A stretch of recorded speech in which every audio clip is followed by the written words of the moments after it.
اعوذ باللہ من الشیطان الرجیم، بسم اللہ الرحمن الرحیم۔ الحمد للہ رب العالمین والصلاة والسلام علی سید المرسلین خاتم النبیین، اما بعد۔ صحیح بخاری، باب کتاب الابواب المحصر و جزاء السید، حدیث نمبر 1822، اردو ترجمہ۔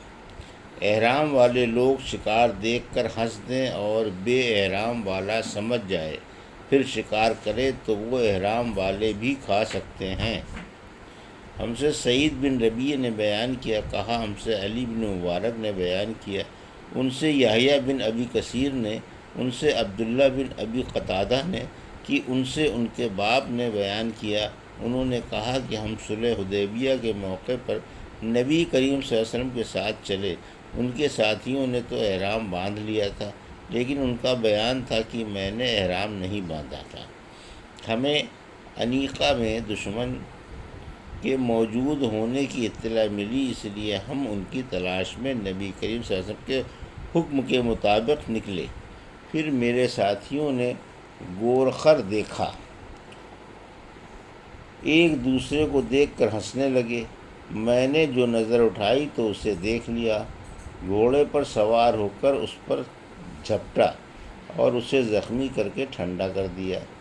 میں نے اپنے ساتھیوں سے کچھ مدد چاہی، لیکن انہوں نے انکار کر دیا۔ پھر ہم سب نے اسے کھایا، اور اس کے بعد میں رسول اللہ صلی اللہ علیہ وسلم کی خدمت میں حاضر ہوا۔ پہلے ہمیں ڈر ہوا کہ کہیں ہم حضور صلی اللہ علیہ وسلم سے دور نہ رہ جائیں، اس لیے میں کبھی اپنا گھوڑا تیز کر دیتا اور کبھی آہستہ۔ آخر میری ملاقات ایک بنی غفار کے آدمی سے آدھی رات میں ہوئی۔ میں نے پوچھا رسول اللہ صلی اللہ علیہ وسلم کہاں ہیں؟ انہوں نے بتایا کہ میں آپ صلی اللہ علیہ وسلم سے تعبن نامی جگہ میں الگ ہوا تھا، اور آپ صلی اللہ علیہ وسلم کا ارادہ یہ تھا کہ دوپہر کو مقام سقیہ میں آرام کریں گے۔ پھر جب میں رسول اللہ صلی اللہ علیہ وسلم کی خدمت میں حاضر ہوا تو میں نے عرض کی، یا رسول اللہ، آپ کے اصحاب نے آپ کو سلام کہا ہے، اور انہیں ڈر ہے کہ کہیں دشمن آپ کے اور ان کے درمیان حائل نہ ہو جائیں، اس لیے آپ ان کا انتظار کیجیے۔ چنانچہ آپ نے ایسا ہی کیا۔ میں نے یہ بھی عرض کی کہ یا رسول اللہ صلی اللہ علیہ وسلم، میں نے ایک گورخر کا شکار کیا اور کچھ بچا ہوا گوشت اب بھی موجود ہے۔ اس پر آپ صلی اللہ علیہ وسلم نے اپنے اصحاب سے فرمایا کہ کھاؤ، حالانکہ وہ سب احرام باندھے ہوئے تھے۔ حدیث نمبر 1823، اردو ترجمہ۔ شکار کرنے میں احرام والا غیر محرم کی کچھ بھی مدد نہ کرے۔ ہم سے عبداللہ بن محمد نے بیان کیا، کہا ہم سے سفیان بن عینیہ نے بیان کیا، کہا ہم سے صالح بن کیسان نے بیان کیا، ان سے ابو محمد نے، ان سے ابو قتادہ رضی اللہ عنہ کے غلام نافع نے، انہوں نے ابو قتادہ سے سنا، آپ نے فرمایا کہ ہم نبی کریم صلی اللہ علیہ وسلم کے ساتھ مدینے سے 3 منزل دور مقام قاہا میں تھے۔ دوسری سند امام بخاری نے کہا کہ ہم سے علی بن عبداللہ نے بیان کیا، کہا کہ ہم سے سفیان نے بیان کیا، کہا ہم سے صالح بن کیسان نے بیان کیا، ان سے ابو محمد نے، اور ان سے ابو قتادہ نے بیان کیا کہ ہم نبی کریم صلی اللہ علیہ وسلم کے ساتھ مقام قاہا میں تھے۔ بعض تو ہم سے محرم تھے اور بعض غیر محرم۔ میں نے دیکھا کہ میرے ساتھی ایک دوسرے کو کچھ دکھا رہے ہیں۔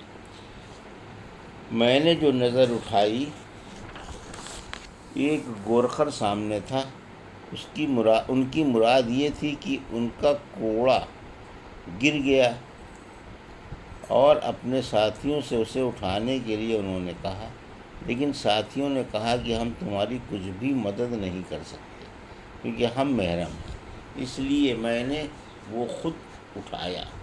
اس کے بعد میں اس گورخر کے نزدیک ایک ٹیلے کے پیچھے سے آیا اور اسے شکار کیا۔ پھر میں اسے اپنے ساتھیوں کے پاس لایا۔ بعض نے تو یہ کہا کہ ہمیں بھی کھا لینا چاہیے، لیکن بعض نے کہا کہ نہ کھانا چاہیے۔ پھر نبی کریم صلی اللہ علیہ وسلم کی خدمت میں آیا۔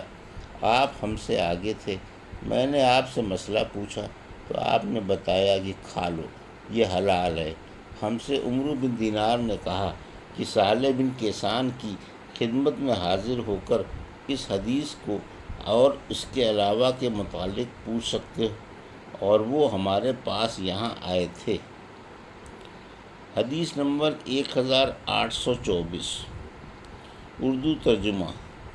غیر محرم کے شکار کرنے کے لیے احرام والا شکار کی طرف اشارہ بھی نہ کرے۔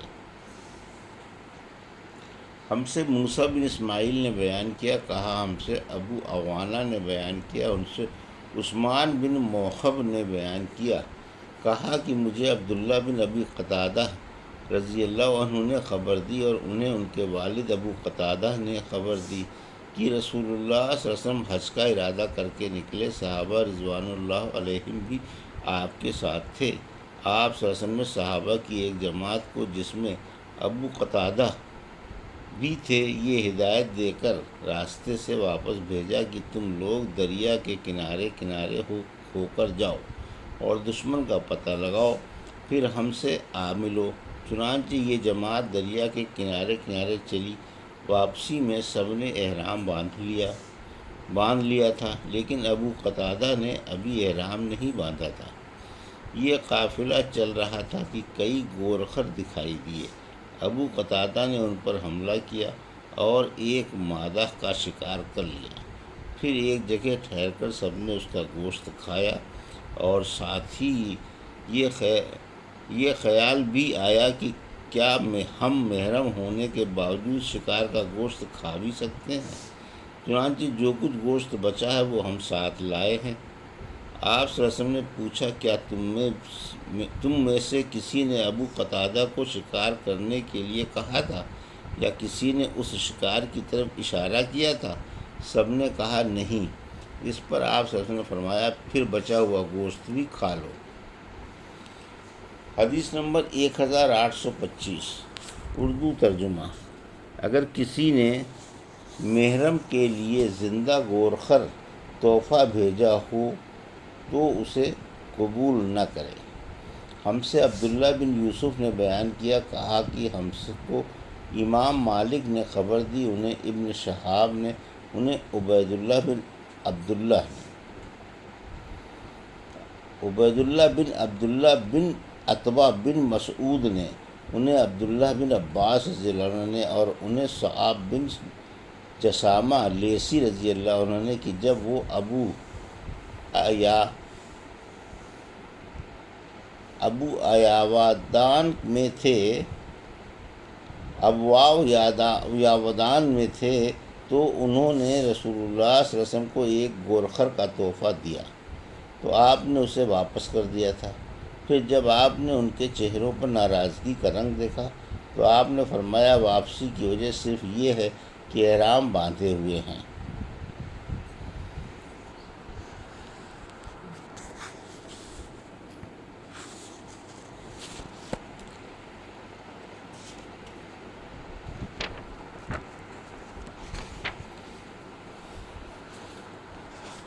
یہ تھی صحیح بخاری